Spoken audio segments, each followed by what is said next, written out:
accelera Padalino, prende in velocità Criscito, il cross, palla sotto porta, riesce ad allungare Mesto, poi un'acrobazia Milanetto, ma non è finita, è un assedio, Palombo perde l'equilibrio, rischia il dribbling, perde palla, arriva Milanetto, attenzione, 2 contro 0.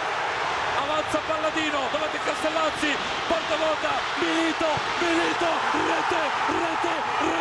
game over sul derby, impazzisce Marassi.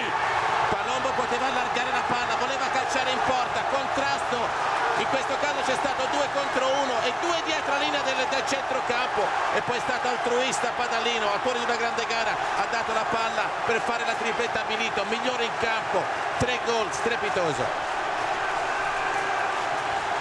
Qui non c'è bisogno di commento, l'urlo di Marassi, basta avanza, tripletta di Milito, 9 contro 10, il Genoa trova il gol del 3-1.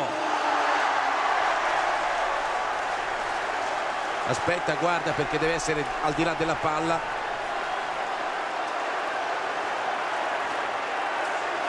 Vediamola qui, sì, decisamente dietro la linea del pallone.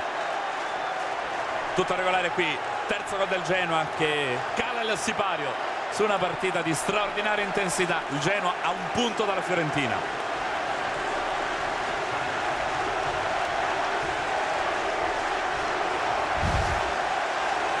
Bordocampo marca uno sottico Saccale sulla panchina del Genoa dove Gasperson